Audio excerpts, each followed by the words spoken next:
সংকটে সাধারণ মানুষ, খেটে খাওয়া মানুষ বা সীমিত ইনকামের মানুষ সে কষ্ট করে থাকে।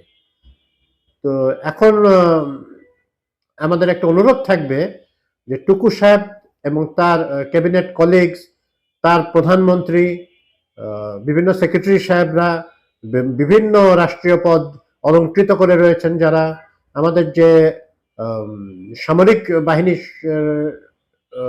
বড় অফিসার, বেসামরিক আমলা যাদের কথা বললাম, এবং আর যারা একটা প্রিভিলেজ শ্রেণী, তারা কি করবেন? সব জায়গায় কারেন্ট গেলেও তো দেখা যায় যে মন্ত্রী সাহেবদের বাসায় তো কারেন্ট থাকে। টুকু সাহেবের নিজেই কি লোডশেডিং এর যন্ত্রণা ফেস করবেন, বা তার ক্যাবিনেট কলিগরা করবেন? যদি করেন তাহলে একটা ভালো দৃষ্টান্ত হবে, জনগণ প্রতিবাদে মুখর হবে না।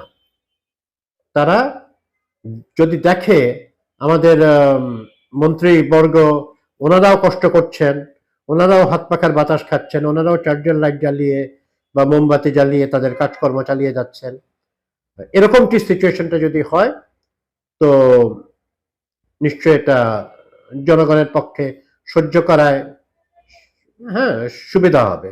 তারা বুঝবে যে দেশের প্রধান নাগরিক থেকে আরম্ভ করে তাদের অফিসগুলোতেও থাকে না, আমারও থাকে না। আমি দেশের বৃহত্তর স্বার্থে আমরা লোন টোন শোধ করে আবারও আমরা ভালো পরিস্থিতিতে যাব, এবং সিস্টেম লস কমে আসলে হয়তো আবারও আমাদের ফিরে আসবে। আসলে গরমকালটা সামনেই, সামনে আবার এই এই ঈদ উল ফিতরের পরে ঈদ উল আজহাও আসছে, আমাদের বিদ্যুতের চাহিদা তো গরমকালে আরো বাড়তে থাকে। তো তখন থেকে হয়তো তারা লোডশেডিং এর ব্যবস্থা নেবেন, যখন মন্ত্রী বলে ফেলেছেন। মানে লোডশেডিং এর কথা যখন উনি বলে ফেলেছেন, তখন উনি নিশ্চয়ই অপারগ হয়ে অন্যান্য সব অপশন এক্সস্ট হয়ে যাওয়ার পরেই হয়তো উনি, হয়তো কেন, নিশ্চয়ই উনি সেটাগুলোর পরেই উনি এই কথাটি বলেছেন।